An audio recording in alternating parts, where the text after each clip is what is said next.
Hey everybody, welcome back to another WV Guns and Goats tabletop video, and tonight we have the newest weapon light from Olight, their PLX dual beam weapon light. Yes, the main feature of this light, besides being 1200 lumens here, is that it has a selectable spot beam or a selectable flood beam. So you can go from flood to spot at the flip of a switch. Also, a neat thing about this light is that it does not require a plate system dependent on the firearm you're using to fit the rail on your handgun. It has a sliding system, so there's nothing extra to lose with the light. But what we're going to do is show you everything that came in the box here with that light. Then we'll look at its features and how to operate the light.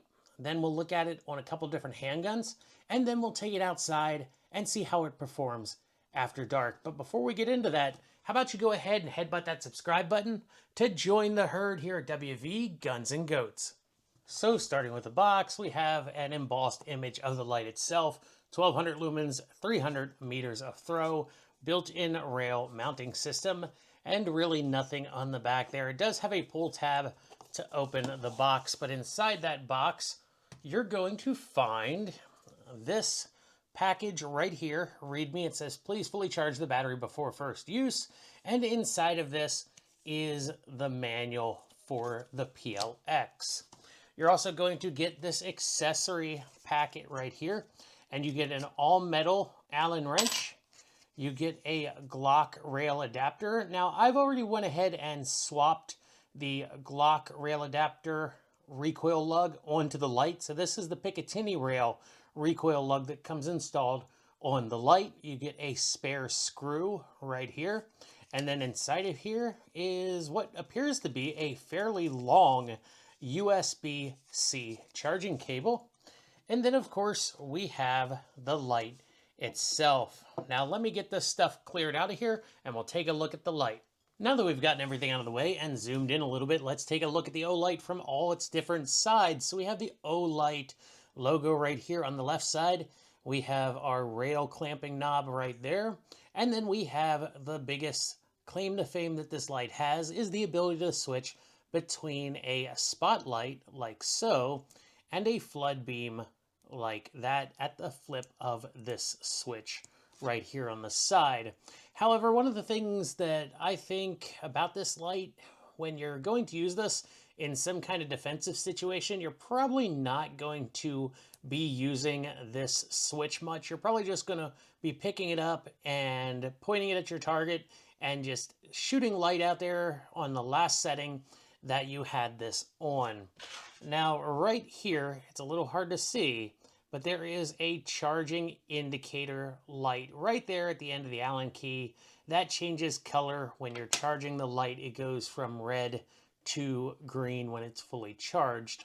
On the bottom of the light, we don't have much, but we do have a cover plate for the USB-C charging port, and it snaps into position up or down. So you can charge it through there and see if it's charging right there.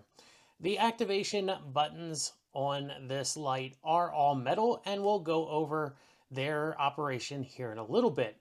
Now, this is a non-replaceable rechargeable battery, so you can't take the battery out, you can't put new batteries in, you can't put something like a CR123 in it.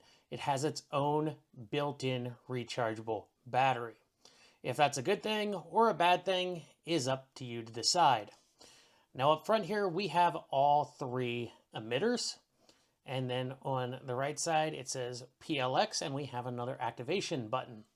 Now looking at the top of the light, this is where things are pretty interesting, because this right here is your recoil lug for your Picatinny or your Glock rail.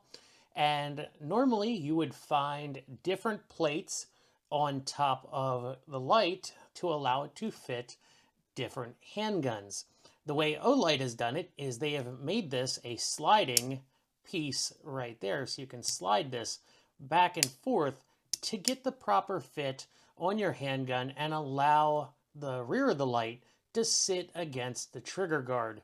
And then once you have it in place, say right there, when you tighten it onto the rail, the knob right here is going to tighten everything together. It's going to tighten those teeth into that sliding plate. Now, the nice thing about that is you don't have to worry about digging for different plates to find the right one for your handgun, and you don't have to worry about losing them over time. So it's a pretty interesting setup that Olight has done right there. So let's go ahead and look at the different modes that the PLX has.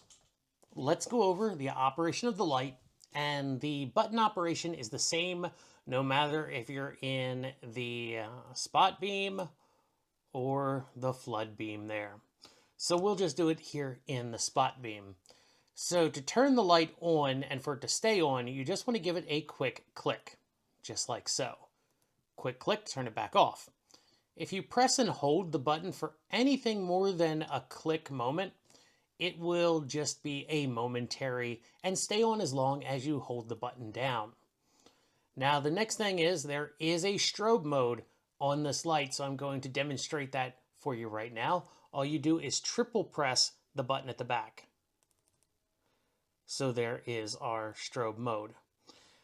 Now, we have a high and a low mode, so if we turn this back on and we double click, we went from low to high, back to low, back to high there. And it will remember the last mode you had it on, so that is the high. There's the low. I turn it off on low, turn it back on. It's on low again. And you can switch from that spot to that flood while you have the light on just by flicking that switch. But the button operation doesn't change depending on what mode you're in there. And I think you'll probably find a mode that you like when you're using this and pretty much just leave it on either spot or flood. So let's go ahead and put this on some different handguns and see how it fits. See if this is truly a universal system right there. Now all the handguns you're going to see have already been checked to be safe. Here is D'Addaria Arms DY9Z, which is a Glock 43 sized handgun. You can see how it fits on that pistol right there. However, it does hang off the front a little bit right there, but this is a smaller handgun. It's not too bad sticking off the front there. And when it comes to holsters for this light, there are a few companies. You can find a list of them on Olight's website that are making holsters for this gun. Let me go grab a few other guns and I'll show you how it fits on those. PSA Dagger. I know a lot of you Dagger guys are looking for a budget handgun light. So here is how it fits on the PSA Dagger. It does not go all the way back to the trigger guard. It does leave quite a gap right there between the trigger guard and the light. Here it is on a SIG P365 fuse. We can see it sits all the way back against the trigger guard right there. So it's a really good fit for this 365 fuse. This is one of the few lights that I found that fits the Canik Mate MC9, their small subcompact Canik, and it seems to fit it fairly well, except for hanging over just a little bit in the front here. With the popularity of the FRTs for these little TX22s, it's nice to find a light that fits it pretty well. Sits right up against the trigger guard there, and it doesn't stick out too far on the front. So if you got a TX22, this might be a light for you. Getting into a slightly larger handgun, this is the Springfield Echelon, the standard model, and we can see that the PLX fits really well on the rail there. All right, everybody, now that I've shown you this light on multiple different handguns, let's take it outside and see how it performs after dark. Well, now that the sun has gone down, let's look at the Olight PLX.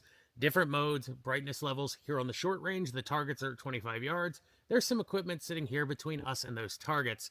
After we look at it here on the close range, we will move to the longer range. So let's go ahead and start with the spot beam. And you can go between that spot and flood at the flip of a switch. Flood, spot, spot. And then we can go from low brightness to high brightness just by double clicking either of the activation buttons. Low, high, low, and high. And we have a strobe mode if we triple click these buttons. So that is our strobe mode. Now this light will remember what brightness it was on when you turn it off and turn it back on again. So now that we are on the spot mode in low brightness, let's go to that flood mode, low brightness there, double click our buttons. And this is our high brightness. And we even have a strobe mode in the flood. And that is the strobe mode. Back to the flood. Give you that spot mode. Flood. Spot. All right, let's go ahead and take a look at this on the longer range. Here on the long range, as always, ahead of us at about 60 yards, there is a barn with a baler next to it. And at 100 yards, there is a tree line. So let's start out with the low spot mode right here. And then we'll go into the high spot mode. I can see that beam reaching the trees pretty easily back there in high. And it does reach the trees in low, but the high is definitely better for that distance. So let's flip into our flood now. And we can still make out the trees back there. We can't clearly see them, but we can tell there are trees back there. Let's go into the high mode. And we can see a good bit of the trees lit up. We can tell there are trees back there, and we can make out their trunks and such, but we really can't make out much more past the barn and the baler there at 60 yards. We can make out the fence posts pretty well with the flood mode here. Low, high, and then we'll switch back to the spot mode there. I'm going to go to about 10 yards and shine the light back at the camera so you can see what it would be like to be on the receiving end of this weapon light. I'll show you the spot and the flood mode and also the strobe mode.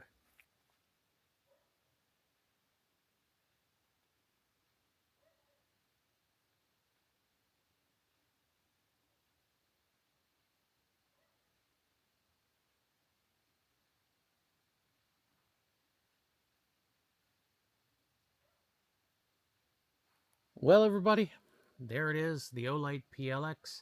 You saw all its features, everything it came with there on the tabletop, and you saw how it performs out here after dark. Now, I tell you, I do like the mounting system that Olight has developed for this light. It really makes it versatile and really allows it to fit on multiple handguns very easily without having to worry about losing different parts that allow it to fit on different handguns. Everything's built in to the light on here.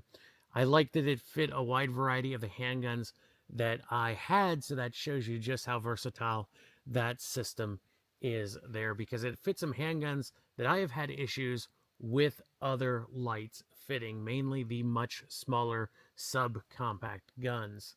I know a lot of people don't think too highly about Olight. However, Olight has a lot of people who do like their products.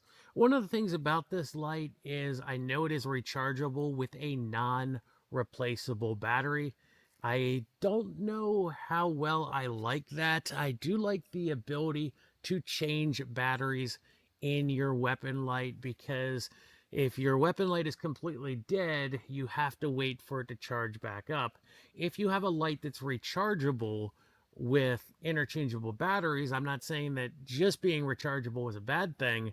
I'm saying that just being rechargeable without the ability to swap in a fresh set of batteries and just go without having to wait for it to charge up, that's something you're going to have to decide if that's a feature that you want in your weapon light there, or if you're like me who prefers a weapon light with batteries that are swappable just in case I need the light and I come to find out that it's completely dead.